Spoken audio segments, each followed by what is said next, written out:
Well, clouds were looking pretty dark out there today, June 11th, 2026. So before we get into this, I just want to say I'm a licensed real estate advisor here in Alberta.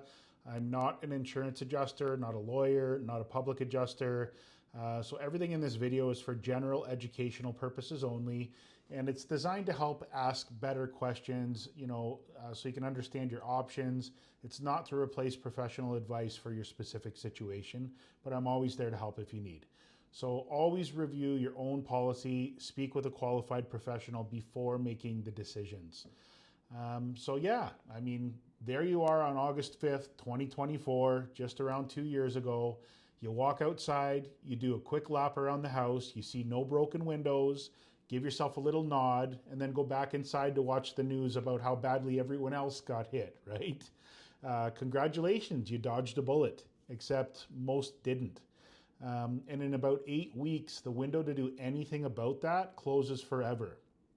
So again, my name is Bryer, licensed real estate advisor here in Calgary with the Justin Haver Real Estate Team, eXp Realty. And before I got into real estate, I spent years in residential construction sales and exterior building products. So, I've worked alongside insurance recovery professionals on enough Calgary hail claims to know exactly how this plays out. And I'm just here to make sure it does not play out that way for you when it comes to getting hosed like a lot did. So, Chapter 1, the slow motion disaster you cannot see. So here's exactly what happened to your roof on August 5th. And those hailstones that hit your asphalt shingles and fractured the matting underneath, you can't really see it from the ground. And you probably can't even see it from a ladder. But what you can see, if you know where to look, is the evidence that those stones left behind on everything else they hit. Okay, so that evidence is sitting on your property right now. While your roof quality ages 10 years faster than it should, 2 Calgary summers baking those fracture points, 2 Calgary winters freezing and expanding the cracks. A roof that had 25 years left is now looking at maybe 12. And when it finally leaks, and it will, the insurance company will very politely remind you that the statute of limitation or the limitation period expired on August 5th, 2026, only 8 weeks away. So there's nothing you can do about it after that fact.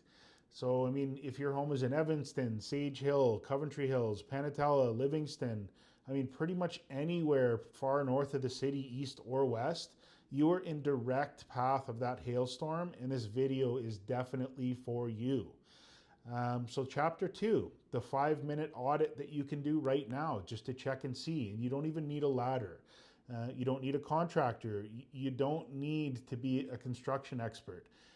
You need about 5 minutes and the ability to walk around your own house. So the soft metals or aluminum are what I call the black box of a hailstorm. They record the impact force perfectly. So unlike your shingles, which hide the damage under the granules, the soft metals just dent, okay? And honestly, it's almost refreshing. Here's your 5-point audit. Number 1, downspouts and eaves troughs. Just look for pockmarks, dimples, dents at eye level. Number 2, window frames. Check the aluminum wrap around your frames. Check the drip caps. If it's dented, the wind-driven hail that hit your house, it hit it hard. Number 3, check your garage door panels. Walk up close in the late afternoon sun. You may see little pockmarks or strikes across those panels. Number 4 is the roof vents. So if the vents visible from the ground are cracked or deformed, your shingles underneath are almost certainly compromised. And then last but not least, mailboxes, anything metal outside, barbecues. If it's sitting right there, it got hit by the exact same hailstorm, right? So it's just undeniable proof of that hail size that hit you in your area. So anyway, if you find any of these, even one, you have grounds to at least open a claim and get a professional inspection done before that statute hits and that deadline hits in 8 weeks. So chapter number 3. So let's talk about your adjuster a little here. Now, when you file a claim, your phone's going to ring, obviously, and I just want you to be very clear on who's going to give you a call, because here is how a lot of homeowners think about this. They've been with the same insurance company for 20 years. They've never missed a payment. They're a loyal customer. And surely, surely that counts for something with the adjuster, right? I mean, I'm sure the adjuster you've never met who's hired and paid by the insurance company definitely cares more about your 20 years of loyalty than they care about their own promotion, right? Right. And of course, the publicly traded insurance company cares more about making you whole than they care about record-breaking shareholder profits. Obviously. I mean, look, I'm not saying adjusters are bad people. Most of them are doing exactly what they're paid to do and what they're told to do. And that's the whole point. They are paid by the carriers. So, I mean, staff adjusters, they're generally payroll employees of the insurance company. Then you've got independent adjusters. So despite the name, they're third-party contractors whose ongoing work comes from that same carrier, okay? I mean, Alberta does require adjusters to act in good faith under the Insurance Adjusters Council Code of Conduct. And good faith means that they're not supposed to lowball you on purpose, but it does not mean that they're going to go up on your roof with high resolution photography looking for every single thing that they might have missed. They want to go through claims quick. An adjuster might spend 4 minutes on your roof. 4 minutes, and then walk away with a scope of work that leaves $30,000 on the table. And again, it's not because they're dishonest. A lot of times it can be because they're not trained to find what I am, but a lot of times they just want to go through these claims quickly, do as they're told by the carriers to make money, okay? They just want to move on to the next property, push that paperwork, okay? Now, Chapter 4, the 3 Ds. Now, I want to talk about something, the insurance industry didn't exactly put it on a billboard. In claims handling circles, there is a well-documented pattern that consumer advocates and lawyers have written about for years, okay? It's called the 3 Ds: delay, deny, defend. Now, let me walk you through how each one shows up on a hail claim. Delay. So you file your claim, then nothing. Weeks go by, you follow up, someone is assigned, then reassigned. Then there's a backlog because, as it turns out, a lot of other people also filed claims after that same hailstorm. Remarkable coincidence, okay? Now, I mean, the delay is not always intentional, but it is almost always convenient because the longer the process takes, the more likely you are to give up or accept a lowball number just to be done with it, or miss a critical deadline. Like, let's say August 5th coming up. Then you've got deny, okay? Your claim comes back and the number is, let's say, not what you were expecting. Or is it denied outright maybe? So common reasons include normal wear and tear, pre-existing damage, insufficient evidence of storm-related cause. What the denial letter does not include is a detailed explanation of what evidence would change that decision. You're expected to just accept it. And I mean, most people do, right? So next is defend. So if you push back, if you supplement, escalate, or dispute, the carrier defends the original position. Now, you're not dealing with a claims rep. Now you're dealing with their legal team. And this is why documentation matters so much from day one, because the homeowner who walks in with photos, measurements, code citations, a written supplement is a very different conversation than the homeowner who just says the adjuster missed some stuff.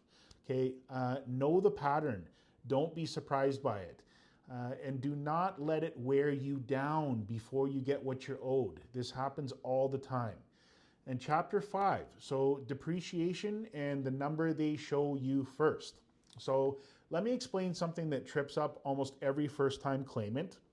Now, when your adjuster puts together a scope of work, you're going to see two numbers: the replacement cost value, or RCV, which is what it actually costs to fix or replace that damaged item today. Then you're going to see an ACV, or actual cash value. This is the replacement cost value minus depreciation, okay? Depreciation is the insurance company's way of saying your 10-year-old roof is not worth what a brand new roof is worth, okay? Which is fair enough, except here's how it plays out in practice. Your adjuster scopes your roof replacement at $30,000. Your roof is 10 years old. They apply a 20% depreciation. your initial check is $24,000. So that gap, $6,000, is called recoverable depreciation. Okay. Now, here's the part most people miss. Most replacement cost policies allow you to recover that depreciation once the work is actually completed. You complete the repair, you submit the final invoice, you claim the holdback, okay? But, and this is important, you generally have to complete the work within a specific time frame to recover it, okay? Just read your policy. Is it recoverable? Is it not recoverable? But find the recoverable depreciation clause and check and see. Now, if you've got a new home, depreciation, no problem whatsoever. If you've got an older home with older products, pretty important to make sure that there is no depreciation or that it's recoverable. So know that when you're looking at your policies or talking to an insurance broker. So anyway, just make sure you're not leaving that money on the table by missing a secondary deadline that you did not know existed for sure. And I guess one more thing on depreciation. Adjusters typically will apply this line by line. So every component of your scope has its own age and depreciation rate. Sometimes it's the flashing, could be the vents, could be the drip edge, underlayment, even the labor they will depreciate. So each one can be challenged if the depreciation applies that does not reflect the actual age or condition of that specific component, okay? And I mean, this is one of the most common places where a property supplement claim recovers thousands of dollars that the original scope left behind, okay? So chapter number 6, overhead and profit. This is one of my personal favorites. And by favorites, I mean the one that makes me want to make another video just about this. So, I mean, when your hail damage requires multiple trades to complete, roofing, siding, windows, painting, so on, a general contractor is typically required or expected to be required to coordinate this work. General contractors do not work for free. They charge what is called overhead and profit. Industry standard is typically 10% overhead and 10% profit on top of whatever the normal payout is. So on a $50,000 claim, that's 10 grand, $10,000 that's generally left off the table. So here's the thing. Insurance companies, in many cases, in almost all cases in my experiences, they do not include overhead and profit in the initial scope unless you know to ask, okay? They just leave it out. And it's not because they don't know it exists. They absolutely know it exists, okay? They don't include it, okay? It's terrible, but it is what it is. So, again, if you don't know to ask for it, you are not going to get it. So the standard in the industry is that overhead and profit applies whenever the scope of work requires that general contractor to coordinate three or more trades. Just the 3-trade rule in a lot of cases they call it. So hail damage hitting your roof, siding, windows, it almost always qualifies and should. This is legitimate, documented industry standard as far as line items go. It's not aggressive. It's not inflating the claim. It's what a general contractor charges to do the job properly, as they do have that overhead, okay? And it does belong in your scope of work. So when you're reviewing your claim, look for the overhead and profit line. If it's not there, and I can almost guarantee it won't be, ask why. And ask in writing, okay? Now, chapter 7, what to do if they say no. So the insurance company denies your claim. You don't have to accept that answer by any means. So step 1, request an internal review with a supervisor at the carrier, or at least another adjuster. So do it in writing though, if you're going to escalate it, not over the phone, in writing, okay? Step 2, if that goes nowhere, they do have the Alberta Insurance Act. They have, a formal dispute resolution process under section 519 there. So this uses a neutral umpire or an ombudsperson generally to make a binding decision on the value of your damage, and significantly faster and obviously way cheaper than a lawsuit. So that's the way you want to go. And right now, 8 weeks left on the clock. Speed is everything. And again, I'm not a lawyer, okay? So for anything involving formal dispute resolution, please speak with a lawyer who handles insurance matters in Alberta. But what I can tell you is that denial is not the end of the road. but you do need to start now.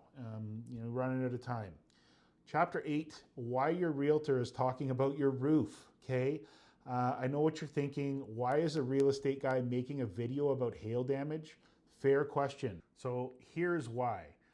Really, it's because I know that this information can help people. I've got the experience. I've gone through this before. So why not? Why not get this out there? Because in my experience, almost every single client I've ever dealt with going through these insurance claims processes is getting shortchanged, frankly. It's very rare for me to walk in and see a claim that's properly being covered. And my wife told me, listen, if you know the information that can get out there and help more people, then get it out there to help more people, right?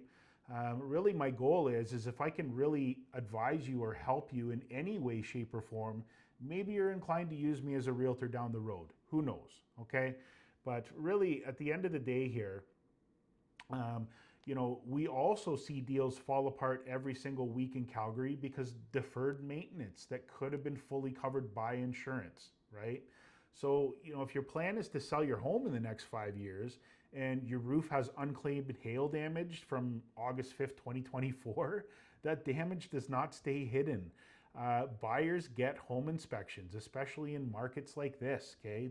The inspector's gonna go up on the roof, they're gonna find the matting fractures, and when they do, the buyer's gonna come back asking for a $20,000 price reduction. Go figure, right? Or they just walk, okay? And I mean, at that point, you can't really go back to insurance because your 2-year statute of limitations has now expired. So unfortunately, the reality is now you're eating that cost right out of your equity and property value. So, your insurance premiums paid for the coverage that could have protected you because they generally all go up equally in the neighborhood. And the window closed while you were waiting to see if the roof would leak. Don't let that be you. Don't let that be your situation, okay? So chapter 9, your action plan. So here's what I want you to do before you close this video. Step 1, do the 5-point soft metal audit. Walk outside, take a look. Downspouts, window frames, garage door, roof vents, barbecues, mailboxes, anything metal. Takes 5 minutes, okay? Step 2, pull out your home insurance policy. Find your limitation period. Find your law and ordinance clause. Find your recoverable depreciation clause. Step 3, if you find any evidence of damage, don't call the insurance company first. Get a professional set of eyes on the property so you know what is actually there before that conversation happens, okay? I offer complimentary property review for Calgary homeowners who want a construction-informed read on their exterior before they open a claim. I can review what I see, walk you through your options, and refer you to trusted contractors or adjusters who do work for you, not the insurance company. With regards to this, again, it's just here to help people. There's no obligation. It's not my primary business, but there is a link in the description if you guys do want to contact me or just have any questions, or you can just kind of shoot me a line in the video, okay? Anyway, just remember you do have until August 5th to at least get this started. So again, we're only 8 weeks away. Just looking at the weather today, we've got these thunderstorms rolling in. So, it is kind of rolling around to this time of year and you never know. I fingers crossed my phone is not blowing up from a brand new storm here just because I put this video out. But anyway, if you do have damage and you have not claimed, the roof is not going to file the claim for you, okay? My name is Bryer, and we will see you guys in the next one. Okay, take care.